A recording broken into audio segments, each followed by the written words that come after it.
안녕하세요. 코인 랩소디 오늘도 여러분들과 함께하겠습니다. 암호화폐 시장 뉴스와 또 우리가 글로벌 외신 뉴스들 같이 살펴볼 텐데요. 본부장님 먼저 인사드려보겠습니다. 네, 안녕하세요. 안녕하세요. 네. 반갑습니다. 본부장님 오늘도 다양한 외신 뉴스 함께해 주셨고요. 일단 저와 함께 코인 시장 한번 살펴보고 가시겠습니다. 가격은 지금 한국 증시 폐장하면서 조금 더 하락을 해서요. 96,800달러 선이기 때문에 추가 하락 가능성 여부들도 조금 올라가 있는데 조금 아이러니한 건 도미넌스가 더 올라갔습니다. 그래서 61%를 나타내고 있어서 전체 암호화폐 시장에 비트코인이 차지하는 점유율은 여전히 높다라고 보시면 되고 그렇다고 해서 뭐 알트코인이 크게 하락을 했다 그런 건 아닌데 이제 리플이랑 솔라나가 좀 많이 떨어졌어요. 근데 이제 이더리움도 떨어지기는 했었는데 그래도 이제 리플이나 솔라나 대비해서는 방어해 주는 모습들이 좀 나와 주고 있고요.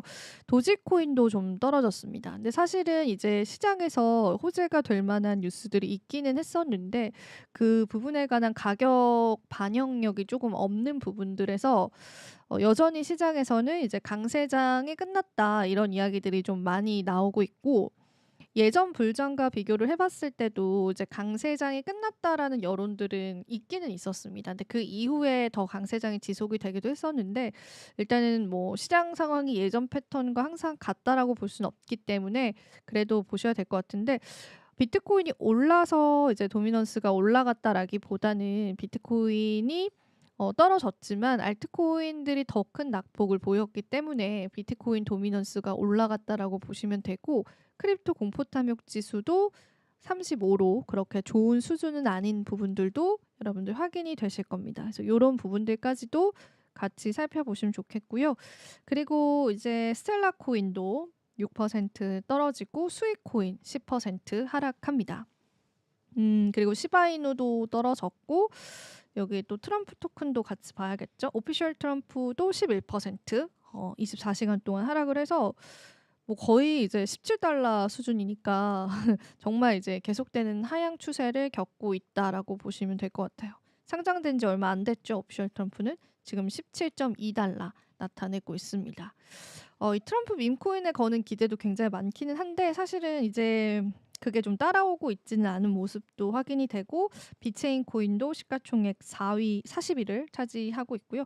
전반적으로 시장 마켓캡은 2%가량 축소했습니다. 어제 이 시간에 제가 시장의 마켓캡은 대략 1% 올랐다라고 했는데 고 이제 물량들이 다시금 빠져나가는 게 좀 보여지고 있다고 보시면 되겠어요.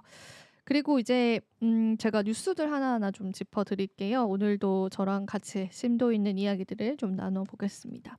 이건 어제 보여드렸던 기사였죠. 노스타코타 와이오밍 하원이 비트코인에 관한 준비금 법안을 부결시켰다. 요런 내용들 보여줬고 미국 내 15개 주가 비트코인 전략준비금 도입 시도하고 있는데 이 중에서 하원 투표에서 부결이 됐습니다. 어제 전해드린 내용이에요. 그 투표 결과 이렇게 나와주고 있고 하원 다음에 하원이 통과돼야 상원으로 올라가는 건데 일단은 부결이 됐고 근데 이게 또 시장의 반응이 조금 되기는 했었죠. 투심 자체를 끌어내리는 데 요인이 되긴 했었으니까요. 그런데 오늘 유타주에서 하원 통과가 된 주가 나왔습니다. 그러니까 전략 비축 자산 최초의 사례가 될 수 있겠다라고 나온 거죠. 비트코인 주정부 예산으로 매집하는 이제 법안이 미국 유타주 하원에서 6일 현지 시간으로 통과가 됐고요. 전략적 비트코인 준비금 법안으로 불리는 HB 230이라는 이 법안이 하원에서 3차 독회를 마치고 이제 상원으로 넘어가게 됐습니다. 그래서 만약에 상원까지 통과가 되면은 최초의 전략 비축 자산으로 비트코인 채택이 될 것 같아요. 지난달 21일 조던 토이시어 하원 의원이 제출한 법안이고요. 주정부의 공공자금의 최대 5%를 비트코인이나 스테이블코인을 포함한 다양한 디지털 자산에 투자할 수 있다는 조항을 담고 있습니다. 상원으로 넘어간 HB 230은 상원의 투표를 거쳐서 주지사의 서명 이후에 최종적으로 발효가 되는데요. 일단 제가 예전에 앞서서도 유타주에서 아마 가장 빠르게 일어날 것이다라고 말씀을 드렸던 게, 유타주는 이런 법이 발의되고 그게 이제 집행되는 과정 자체가 굉장히 신속했고, 지금까지 발의된 법안들이 좀 빠르게 통과가 됐던 그런 이력들이 있다 보니까 아마 이제 유타주에서 빠르게 일어날 것이다라고 이제 시장 참여자들은 많이 예상을 하고 있었는데, 그러한 부분들이 현실화되고 있습니다. 물론 상원 투표에서 통과가 안 될 가능성도 염두를 우리가 해봐야 되겠지만은, 그래도 일단 하원 투표, 그러니까 첫 번째 관문을 좀 넘었다라고 보시면 돼서 그 이후의 또 흐름들을 같이 보셔야 될 것 같습니다. 일단 지금 비트코인 매집을 검토하는 주정부, 그러니까 주차원의 정부는 지금까지는 총 15곳으로 알려져 있어요. 유타, 펜실베니아, 텍사스, 노스다코타, 뉴햄프셔, 사우스다코타, 그리고 엘라메바, 오클라호마, 와이오밍, 매사추세츠, 오하이오, 그리고 일리노이랑 매사추세츠주 정부가 있습니다. 그래서 요런 이제 15개 주들이 지금 다 이제 법안을 발의를 한 상태이고, 아직 통과 소식은 들려오지 않고 있거든요. 근데 제가 어제도 말씀드렸지만 이게 한 주만 통과가 돼도 뭐 시장에서 의미 있게 받아들여질 것 같다, 이런 말씀을 드렸었는데, 일단 유타주에서 하원 통과가 됐고, 이제 추가 내용은 계속 우리가 보면서 정말로 이제 주차원에서 비트코인을 매집을 할지의 여부들을 같이 살펴보면 좋지 않을까 싶어서 오늘 같이 내용 가지고 왔고요. 그리고 이제 오늘 또 여러 가지 온체인 지표를 좀 보여드리면서 시장을 수급적으로 좀 판단을 해보면 좋을 것 같습니다. 채굴자들의 대규모 매도 가능성이 굉장히 높다라는 분석이 나왔습니다. 사실 이제 비트코인이 지금 2,100만 개만 발행이 되어 있는 상황에서 90% 이상의 발행이 된 상황이잖아요. 근데 그 이전까지는 채굴자들의 지표가 굉장히 중요했어요. 그러니까 채굴 난이도가 높아진다, 비트코인 가격이 높아진다, 이런 상관관계들도 있었고, 채굴자들이 매도를 한다, 그러면 대규모의 매도 압력이다, 이런 이야기들도 좀 있었는데, 최근 들어서는 이제 비트코인 자체가 발행량도 이제 너무나 많아졌고, 거기에다가 이제 기관 투자자들의 자금이 현재는 이제 많이 유입이 된 상황이기 때문에 예전 대비해서는 채굴자들의 동향이 그렇게까지 중요하게 여겨지진 않는 것 같습니다. 하지만 그래도 우리가 채굴자 지표는 항상 좀 눈여겨서 보면 좋은 지표인 것 같아요. 크립토 콘트의 저자인 다크포스트는 비트코인 채굴자들의 수익성이 극도로 낮아지는 수익 기간에 진입을 했다라고 합니다. 채굴자들도 비트코인을 통해서 채굴을 하는 거는 이익을 남기기 위해서잖아요. 전기료도 내야 되고, 그런 하드웨어 사용량, 하드웨어를 이제 구입할 때 냈던 그 금액들도 있고, 그다음에 채굴을 하기 위한 장소비도 내야 되고, 이런 여러 가지 이제 비용을 충당을 하면서 채굴을 하는 건데, 이 채굴자들의 수익성이 극도로 낮아지는 시기가 오면은 채굴자들도 심리적으로 좀 흔들리기도 하고, 그다음에 채굴자들은 이제 채굴했던 물량의 일부를 어쨌든 이제 유지는 해야 되니까 매도를 하기도 하는데요. 지난해 4월 4차 반감기 영향으로 채굴 난이도가 급격하게 상승을 하면서 해시레이트도 증가하고 채굴 경쟁이 심화가 됐습니다. 여기서 채굴 경쟁에 대해서 조금 설명을 드릴게요. 우리가 흔히 채굴을 한다라는 거는 이제 제가 보통의 반감기를 설명을 할 때는 이제 채굴을 할때 똑같은 전기와 똑같은 시간을 들여서 채굴을 했을 때 보상이 줄어드는 게 반감기다, 이해하기 쉽게 그렇게 설명을 드리지만, 사실 이 채굴이라고 하는 거는 뽑기 같은 거예요. 이거를 정말 많이 굴린다라고 해서, 돌린다라고 해서 비트코인을 채굴할 수 있는 게 아니거든요. 물론 그만큼 많은 시간과 정성을 들이면은 확률은 당연히 높아지겠죠. 근데 사실 이게 약간 우리가 주사위 돌리듯이 주사위를 돌려서 1이라는 숫자가 나와야 하는데, 그 주사위를 많이 돌릴수록 1이라는 숫자가 나올 확률이 높긴 하잖아요. 근데 이제 기본적인 거는 이거를 일정한 시간을 돌렸을 때 채굴을 받는 게 아니라, 이걸 일정한 시간을 돌려도 혹은 이제 이거보다 적은 시간을 굴려도 누군가는 채굴을 받을 수 있는 그런 뽑기 형식이거든요. 근데 이건 기술적인 면이라 조금 더 깊이 들어가면은 좀 더 어려울 수 있기 때문에 이렇게만 일단 설명을 드릴게요. 그래서 채굴을 경쟁한다라고 우리는 표현을 해요. 그래서 이제 채굴 경쟁이 최근에 더 심화가 된 겁니다. 이제 헬스레이트도 증가를 하고 채굴 난이도도 상승을 하면서, 그러니까 쉽게 이야기하자면 그 누구도 채굴을 못할 수도 있는 거죠. 너무 채굴 난이도가 높으면은. 여러 이제 회사나 여러 뭐 개인들이 이제 채굴에 뛰어든다고 해도. 그리고 동시에 비트코인 가격이 신고점 이후에 하락세를 보이면서 수익률이 줄었는데 채굴을 하는 비용은 또 올라갑니다. 경쟁이 심화될수록 정말 더 좋은 장비가 필요하게 되는 거거든요. 그러니까 이 장비에 드는 비용도 많아지고 들이는 시간도 많아지니까. 그래서 이 채굴자들이 심리적으로 견딜 수 있는 어떤 선이라는 게 있는데, 그 선을 이제는 뛰어넘기가 힘들 그런 심리적인 어떤 압박감이 있는 그런 가격대에 비트코인이 왔다라는 분석이 좀 나왔어요. 그래서 채굴자들이 보유 비트코인을 대량으로 매도할 가능성이 크다라고 합니다. 실제로 채굴자들이 거래소로 보내는 비트코인 물량이 증가되고 있다라는 게 확인이 됐습니다. 그래서 시장에 관한 추가 매도 압력을 가할 수가 있습니다. 하지만 과거의 사례를 보면은요, 채굴자들 매도세가 정점을 찍은 이후에 중기적으로 가격 반등이 발생했었던 패턴이 있었습니다. 그래서 이 역사적으로는 채굴자들의 매도가 투자자들한테는 매수의 기회가 되기도 했었어요. 그래서 제가 요거 차트 같이 보면서 말씀드릴게요. 실제로 채굴자들이 지금 이제 물량으로 거래소에 물량을 보내는 모습들이 요렇게 포착이 되는 거죠. 근데 실제로 이렇게 매도량들이 포착이 됐었을 때 보시면은 가격은 장기적으로 반등을 했습니다. 그래서 우리가 요거를 토대로 이제 채굴 난이도에도 적용을 해 가지고 해시리본 차트라고 하는 그 온체인 지표도 예전에 많이 참고를 했었는데, 그래서 요렇게 이게 하얀색 선이 비트코인 가격이잖아요. 그래서 채굴자들이 이제 수익성 악화로 매도의 모습을 보이고 있지만, 지금까지의 비트코인 패턴을 봤을 때는 이럴 때가 오히려 매수의 기회였던 적이 많았다라는 표현도 같이 덧붙였습니다. 근데 이제 아직까지는 채굴자 매도 동향을 조금은 더 봐야 될 것 같아요. 그래서 이 채굴자들의 지표도 시장 참여자들한테는 굉장히 중요한 지표로 사용이 되는 지표들이라서 여러분들이랑 같이 공유를 하면 좋을 것 같아서 오늘 가지고 나왔고요. 그리고 이제 다음 이제 온체인 지표도 볼게요. 이번에도 이제 비슷한 맥락에서 보는 겁니다. 4년간 해스레이트가 5배 이상 커졌지만 가격은 따라오지 못했다는 분석이 나왔습니다. 이 크립토컨트 대표가 비트코인의 자금의 그릇이며 본질적인 가치는 그릇의 크기에 따라 결정된다, 요런 이제 이야기를 남기면서 지난 4년 동안 비트코인이라는 그릇의 가치는 5배로 커졌지만 가격은 겨우 2배 올랐다라고 이야기를 했습니다. 금융 거물이라면 거대한 자금을 투입하기 전에 그릇부터 키울 것이다라고 하면서 비트코인의 장기 강세를 여전히 전망했습니다. 해스레이트가 상승하면서 비트코인이 수용할 수 있는 자금의 규모도 크게 확대됐다라는 설명인데요. 이 해스레이트라는 거는 비트코인을 채굴하기 위해서 네트워크에 동원된 연산력의 합을 이야기를 합니다.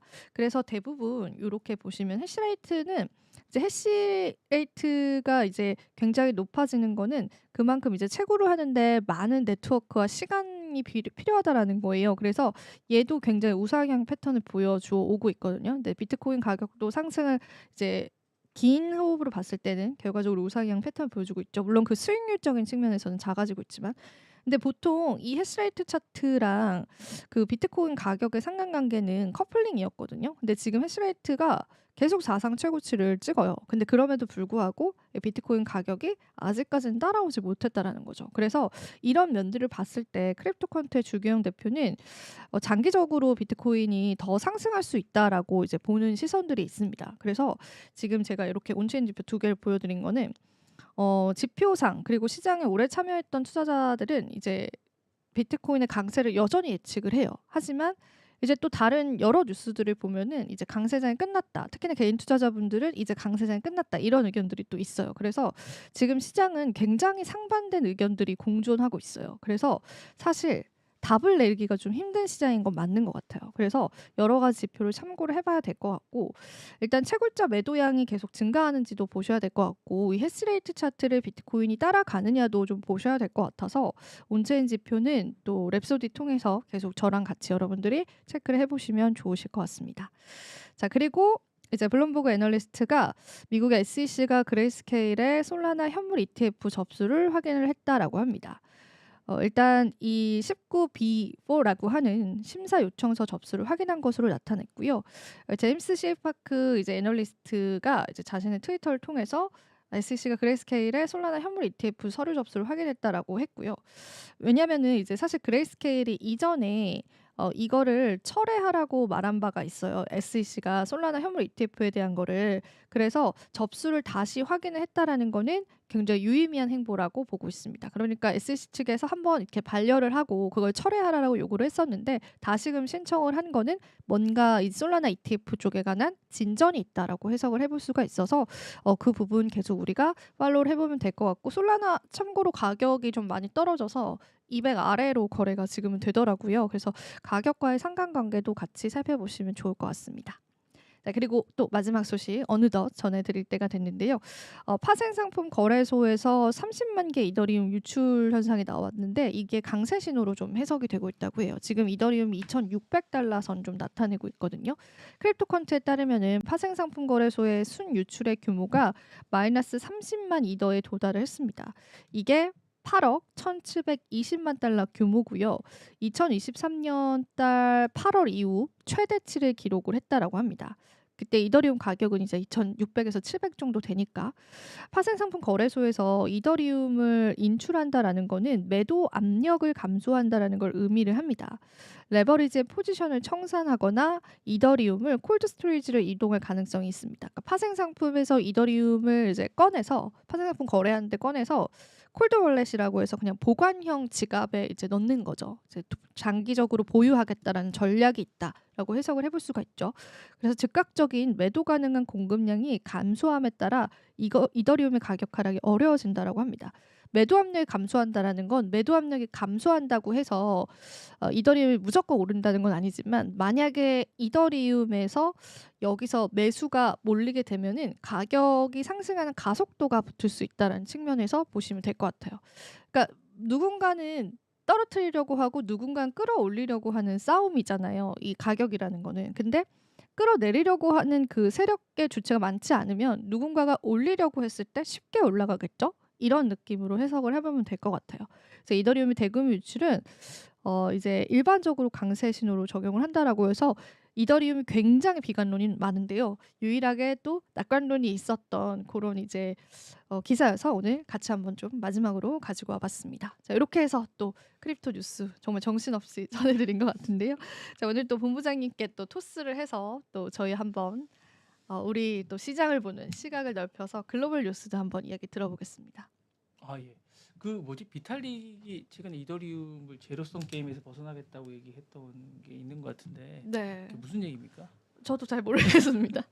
그 부분은 공부를 안 했네요. 좋은 화폐를 네. 만들겠다고 뭐 얘기를 하는 것 같은데 공부를 좀 해서 알려주십시오. 네, 뭐 재단 측 문제도 좀 많이 지적되고 있는 상황이긴 해서 한번 알려드릴게요. 네. 태국이 비트코인을 뭐 좀 자기네 그 약간 그런 통용 화폐를 만들려고 하는 그런 움직임이 좀 있나요? 태국은 예전부터 이제 비트코인을 그렇게 이제 싫어하진 않았었는데 사실 이제 태국도 그렇고 홍콩도 그런데요. 그 아시아 증시에서 그런 호재가 네. 비트코인 가격을 올리지는 못합니다. 아 그래요? 네. 시장이 작아서 그런가요? 아무래도요. 네.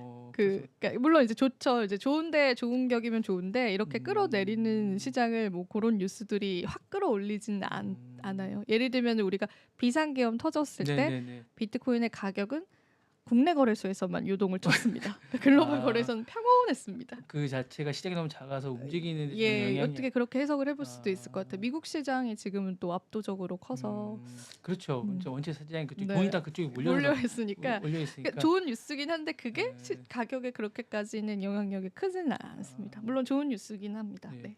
아니, 엘사바도 계속 사고 있는 것 같더라고요. 알스바드로 사는데 크게 영향이 없다는 거죠. 없습니다. 계속 사고 있는 건데 궁금해서 네. 여쭤봤습니다. 몇 가지. 네. 궁금한 게 많이 있는데 자, 다음 이제 소식 좀 네. 보시겠습니다. 자, 2월 7일 주요 뉴스인데요. 머스크의 이제 도지부가 계속 말썽을 좀 일으키고 있습니다. 예, 그래서 그 얘기 잠깐 해드리고요. 딥시크가 사실은 이제 차단에 우리나라도 나서고 있지만 미국 의회도 이제 본격적인 차단에 나섰다는 얘기 해드리고요. 중국 전기차가 유럽 시장에서 선전을 하고 있습니다. 그 상반기에 선전하고 있는 얘기. 그러니까 이게 저가 시장뿐만 아니라 고가 시장에서도 화제가 되고 있습니다. 그 얘기 아마존이 분기 발표를 어제 저녁에 했죠. 그 분기 발표를 했는데 어쨌든 월마트를 넘어섰습니다. 그러니까 월마트한테 발표를 안 했는데 월마트를 넘어설 거라는 예상이 있습니다. 거의 넘어설 건데 재밌는 건 주가에 반영이 안 됐어요. 이게 이제 왜 반영이 안 된지는 뭐 여러분도 제가 늘 말씀드리지만 이거를 재투자를 하겠다는 거예요. 그러니까 이게 그대로 이제 좀 이따 제가 말씀드리겠습니다. 이게 반영은 안 됐습니다. 실적은 사상 최대 실적이고 12년 만에 유통 공룡을 꺾었다는데 의미가 있는데 반영이 안 됐습니다. 자, 딥시크 선한 영향이 계속 나오고 있습니다. 딥시크가 이렇게 차단 나서고 있지만 악마로 빌런으로 막 전 세계에서 우리나라와 뭐 어쨌든 이런 나라들은 다 빌런으로 표현을 하고 있지만 선한 영향력, 사용자들에겐 선한 영향이 계속 나오고 있습니다. 자, 그리고 국부펀드입니다. 미국의 국부펀드가 이제 계속 이야기가 나오고 있는데 여러분들 궁금하실 거예요. 이 국부펀드를 어떻게 만들 건가? 저 궁금해요. 네, 그래서 풀어주세요. 오늘 그거에 네. 대해서 이제 제가 말씀을 좀 드리겠습니다. 공부하고 싶었어요. 네, 자, 이야기 시작하겠습니다. 자, 머스크의 더지가 이게 NOAA라고 이게 이제 국립해양대기청입니다. 그래서 여기에 시스템을 접근하다가 이제 서로 알력 싸움이 일어났다라는 기사입니다. 이게 여기 난 기사인데요. 이게 이제 도지 정부 효율부죠. 이제 국립해양청의 시스템에 접근하려고 도지 대표들이 메릴랜드에 있는 NOAA라고 이제 이쪽에 이제 갔다가 사무실 도착해서 IT 시스템 접근을 요구했는데 여기서 이제 반발을 한 겁니다. 너네가 왜 접근을 하느냐 우리 쪽에 요 관련된 기사가 나서 이제 얘가 이제 늘 많은 반발을 일으켰지만 이 부분에 관해서 이제 접근을 했어요. 그래서 기상 예보 및 재난 대응 시스템 영향을 받을 가능성이 있어서 이제 자료 및 삭제 감시 강령을 했고 이메일 및 모니터링 진행을 했고 그다음에 이제 여성 직원의 지원 그룹을 폐쇄하라고 했고 성폭행 괴롭 및 신고 방법 정보를 제거하라고 얘기했습니다. 이런 부분들을 전부 다 이제 없애라고 얘기를 한 거예요. 그러니까 기본적으로 이제 이런 부분들을 다 없애라고 얘기했는데 이걸 왜 했느냐라고 이제 좀 궁금해요. 이걸 왜 머스크의 더지가 이 부분을 했을까라고 얘기를 했는데 일단 이제 건드려 본 것 같아요. 제가 볼 땐 일단 이 제일 만만한 데를 일단 건드려 본 것 같아요. 이게 정부 효율부가 효율성을 위해서 그리고 일단은 여기가 불필요하다고 일단 제일 먼저 머스크가 생각한 것 같아요. 머스크가 이걸 싫어해요. 기후 변화에 관련된 이쪽 예산을 싫어하고 우리가 왜 해야 되냐.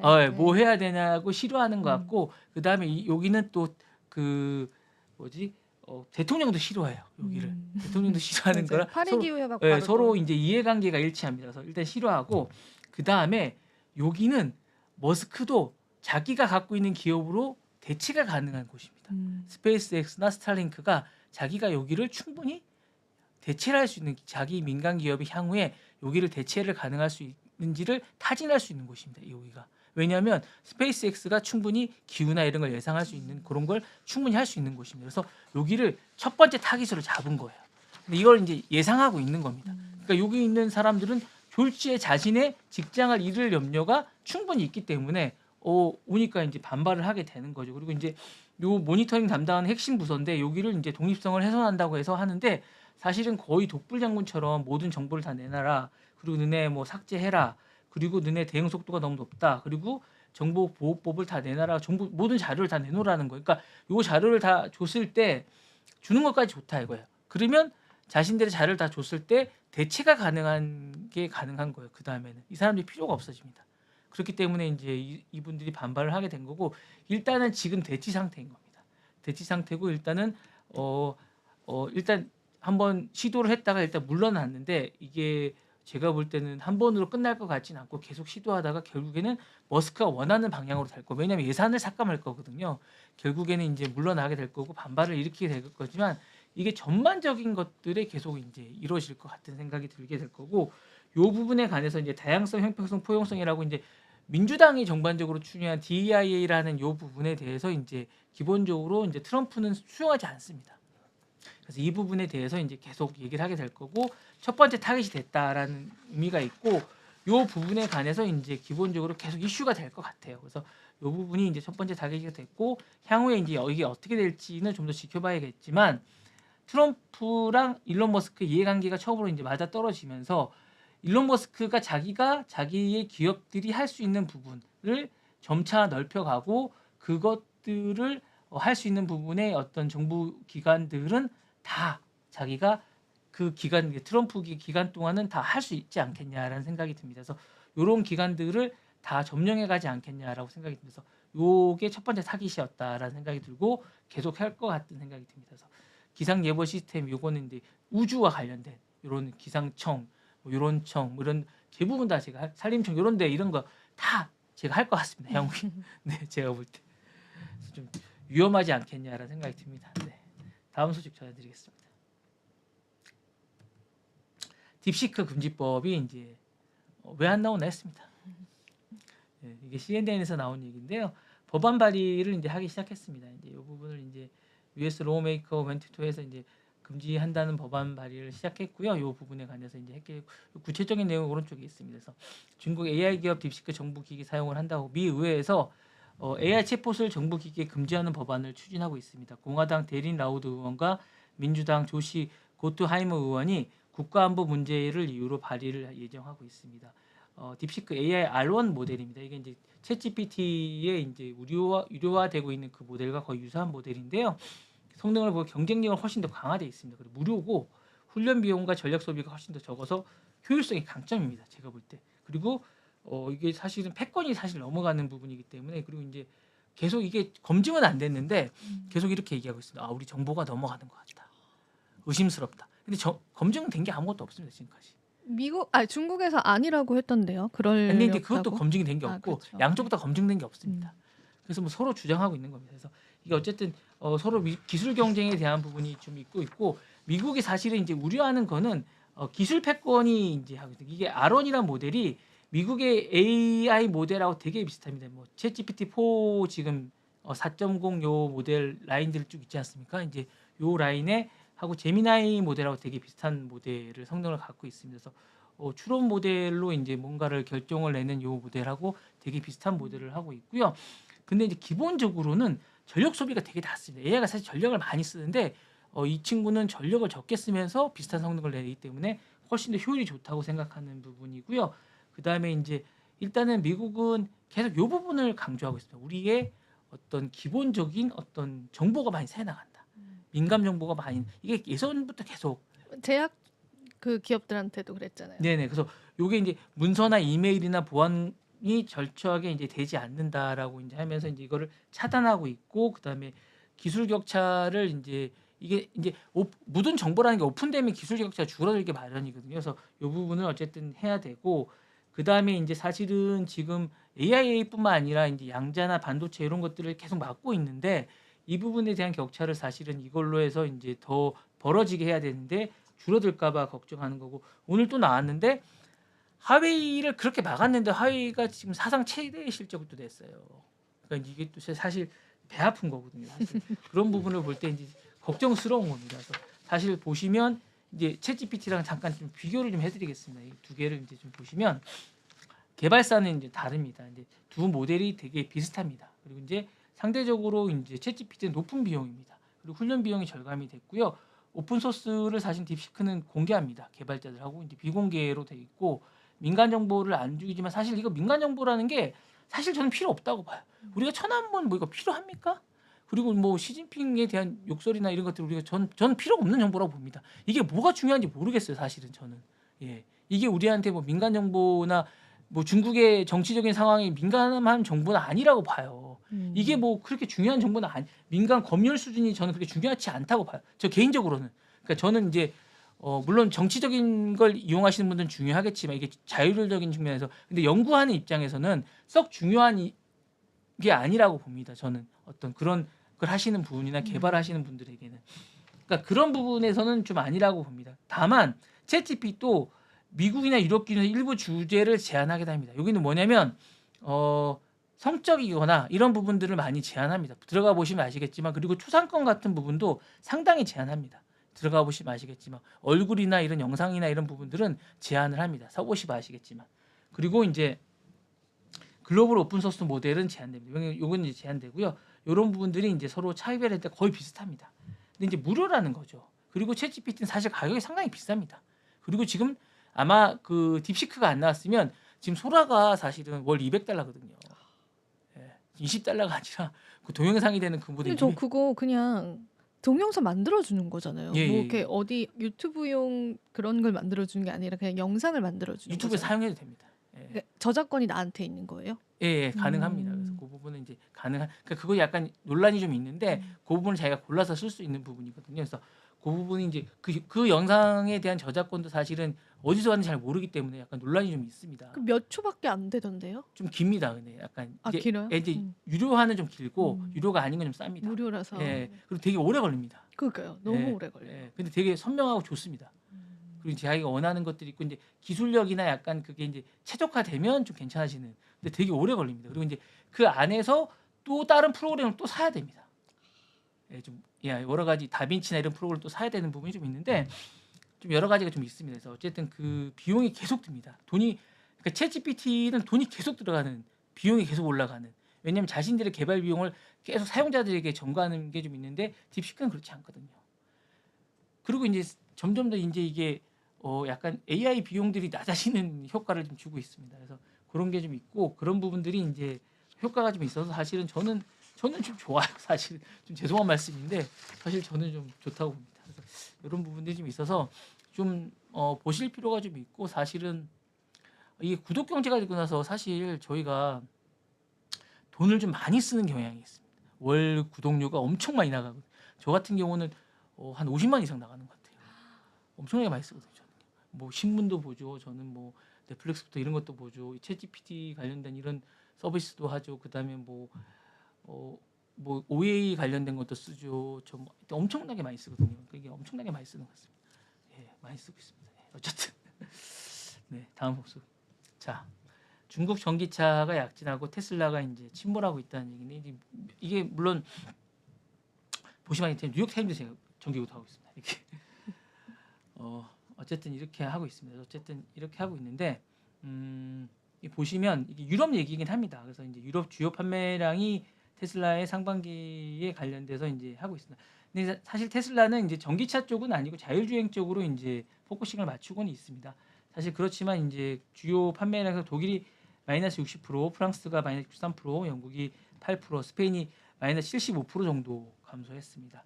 반면 중국 전기차 업체는 급성장했습니다. 비아디 같은 경우 영국이 550% 정도 성장했습니다. 그리고 독일이 69% 성장했고요. 폴스타라고 혹시 아세요? 예, 그 중국 전기차 중에 폴스타가 이제 상위권 라인입니다. 근데 영국에 216% 증가했고요. 독일에서 113% 증가했습니다.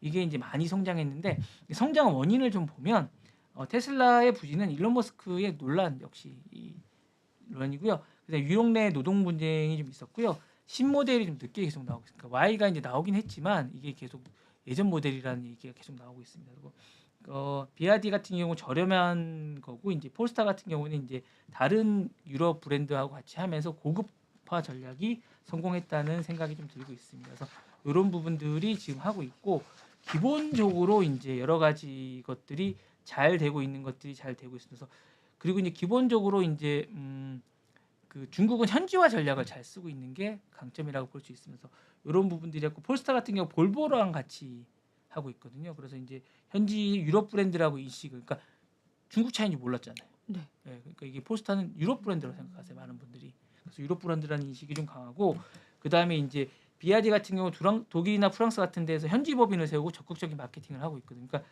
테슬라하고 완전히 다릅니다. 약간 테슬라는 약간 이렇게 일론 머스크의 이미지가 좀 강하다 보면 여기는 이제 현지 전략이 좀 강하다는 생각이 좀 강하면서 신뢰를 좀 주는 약간 이런 전략을 좀 쓰고 있습니다. 그래서 이런 부분들이 차별화가 되면서 이제 중국이 약진을 하고 있다라고 생각을 하고 있고요. 이렇게 해서 계속 가야지 되고 있고 테슬라가 뭔가 좀 변화를 좀 줘야 될 것 같은 생각이 좀 있습니다. 안 그러면 이제 제가 볼 때 향후에 좀 변화를 주지 않으면 안 될 것 같은 생각이 좀 듭니다. 예. 그런 생각이 좀 있고요. 다음 소식 잠깐 전해드리겠습니다. 아마존이 이제 분기 12년 만에 제가 볼 때 이제 어제 그걸 발표를 했는데 유통 공룡을 제칠 것 같습니다. 그래서 일단 어제 이제 실적 발표를 했는데 매출이 1,877억 정도 나올 것 같습니다. 그래서 전년 대비 10% 증가했고요. 월마트가 1,800억 정도, 1,800억 달러 정도 이제 기록을 하니까 이제 넘어설 것 같은데 이제 이게 12년 아성을 넘어서는 거라고 합니다. 그래서 기본적으로 이제 이게 엄청난 기록이거든요. 근데 이제 이렇게 되면 그리고 주가도 이제 순이익도 한 200억 달러 정도 나오면 이제 이게 이 정도 되면 이제 기본적으로 이제 이렇게 되면 주가에 반영이 돼야 되는데 주가는 오히려 뛰진 않았습니다. 이게 오히려 주가는 잘 안 되고 전반적으로 상승을 해야 되는데 주가는 오히려 하락했습니다. 예, 시간의 거래에서 마이너스 4.35% 하락했습니다. 그래서 228.6달러로 이제 하락을 했는데 그 원인을 보면 1분기 이번 1분기 실적이 좀 전망치가 낮습니다. 가이던스가 1,510억 달러 정도로 이제 이번 1,800달러보다 낮아질 거라는 생각이 좀 들었고요. 그다음에 환율에 대해서 이제 해외 비중이 높아서 환율 변동에 취약할 거라는 예상이 있고 아까 제가 말씀드린 이런 많은 수익을 냈지만 이 부분의 상당을 다시 클라우드 서비스에 재투자를 해서 이제 어떤 나눠주지 않을 배당이 좀 적을 거다라고 해서 이제 기본적으로 주가에 반영이 잘 안 돼. 그러니까 근데 사실은 저는 이게 좋을 거라는 생각이 들거든요. 제가 옛날에 메타도 한 말씀드렸지만 메타는 사실은 배당을 잘 안 해주지만 기본적으로 다시 재투자를 하는 건 좋은 거거든요. 사실 AWS가 1등이거든요. 사실 지금 클라우드 쪽에서. 그러니까 사실 저는 이게 그리고 이번에 사실 이 매출의 상당 부분은 AWS 클라우드에서 많이 나온 거거든요. 1등을 하기 위해.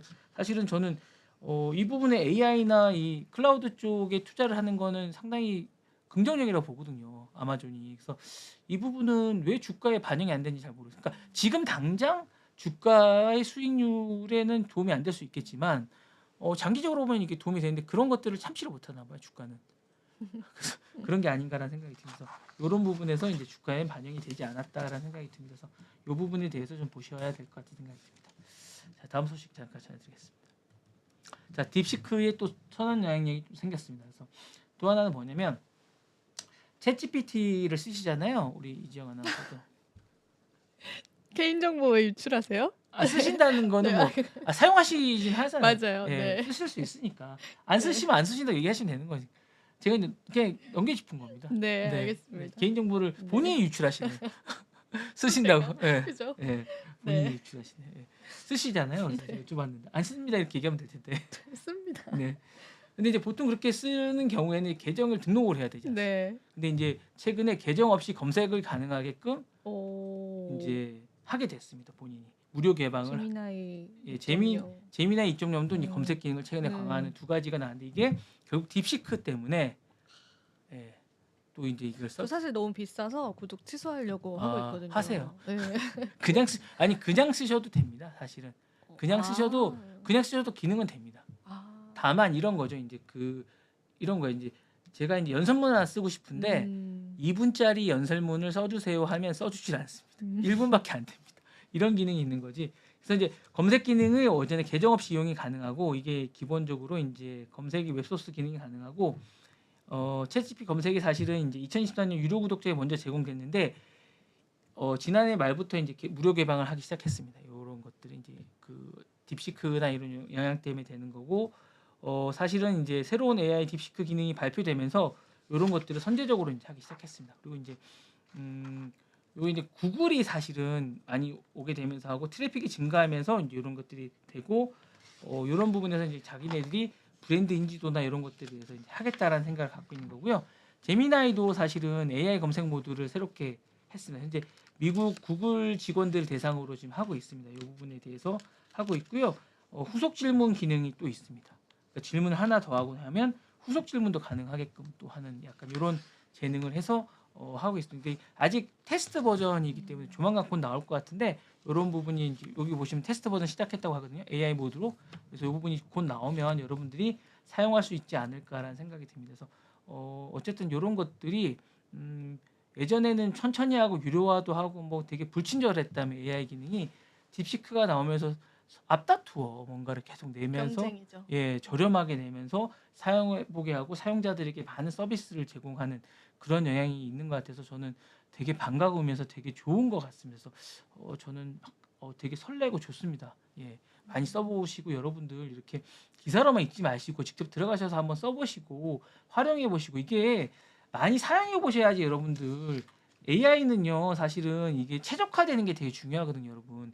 그 시리처럼 여러분한테 최적화되고 이게 딥러닝이 많이 되셔야지 좋습니다. 그래서 많이 써보시는 게 진짜 좋거든요. 자신에게 딥러닝이 되고 최적화되는 것들이 정말 좋습니다. 그래서 많이 써보시라고 저는 권해드리고 싶습니다. 그래서 어떤 걸 쓰셔도 상관이 없으니까 AI는 챗GPT든 제미나이든 뭐 딥시크든 뭐든지 써보시고 자신에게 최적화되는 걸 써보시라고 저는 권해드리고 싶습니다. 자 마지막인데 이거 궁금해하시니까 이제 자 국부펀드. 예.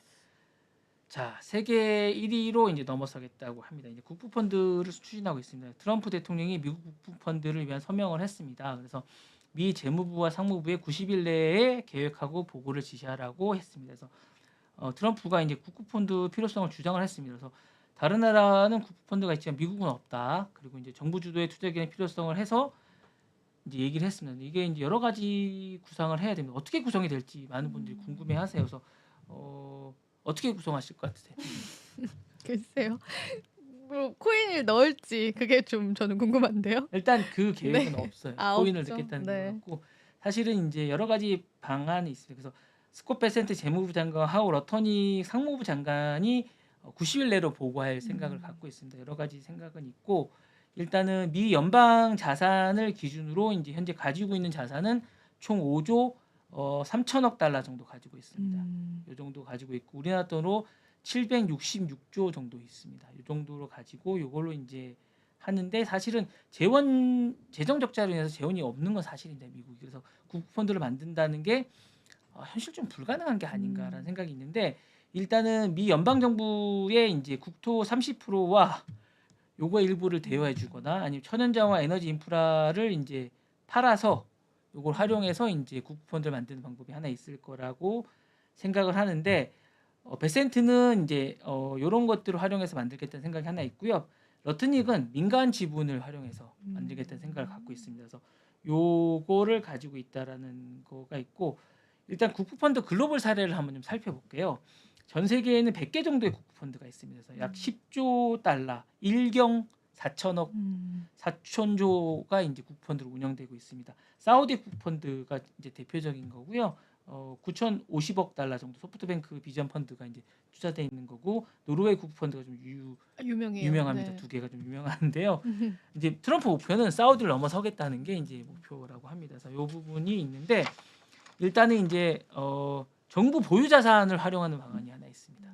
그래서 아까 말씀드렸다시피 자원을 어떻게 팔아서 하거나 이걸 대여해 주거나 이런 방안이 이제 하나 있습니다. 천연 자원과 에너지 인프라를 갖고 있는데 이걸 매각하거나 이게 민간에게 이제 공동 투자하는 방식으로 이제 조성할 방법이 있다고 합니다. 그래서 지금 어쨌든 미국은 뭐 개발권을 팔면 상당히 많은데 후세들한테 물려주기 위해서 사실은 석유도 지금 잘 개발을 안 하잖아요. 네.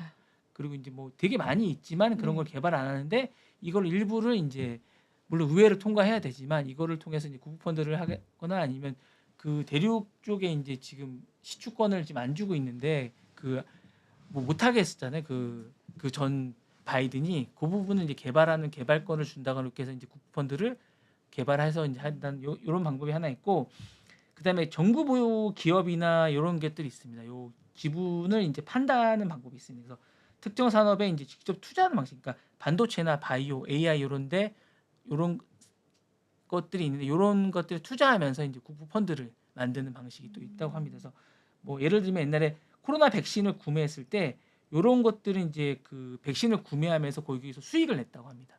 그 정부 차원에서 어떤 여기서 이제 수익을 내면서 판매를 하는 거죠. 정부가 사서 판매하는 방식으로 수익을 내는 약간 이런 식의 어떤 자신들이 이제 사업을 하는 거죠. 땅 짓고 훔치기라고 해요. 이런 식의 어떤 그런 사업을 하는 거죠.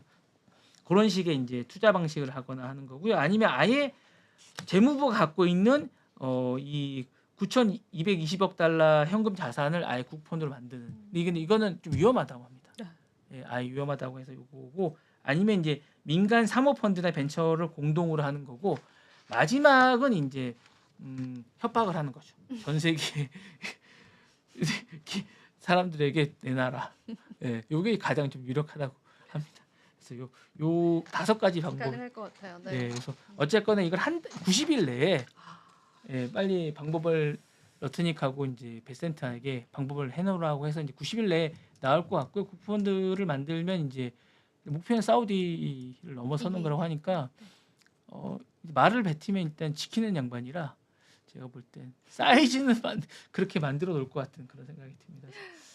네, 좋습니다. 네, 여기까지 제가 아, 준비했습니다. 국부펀드 이야기 뜨겁습니다. 그래서 진행 사항은 본부장님이 계속 알려주실 거니까 저희랑 같이 체크해 보시면 되겠고요. 자, 오늘 또 저희가 랩소디 다양한 이야기 좀 나눠봤습니다. 오늘 긴 시간 동안 많은 분들 시청해 주셨는데요. 저희는 다음에 또 좋은 정보들로 찾아뵙도록 할게요. 시청해 주신 여러분 고맙습니다. 고맙습니다.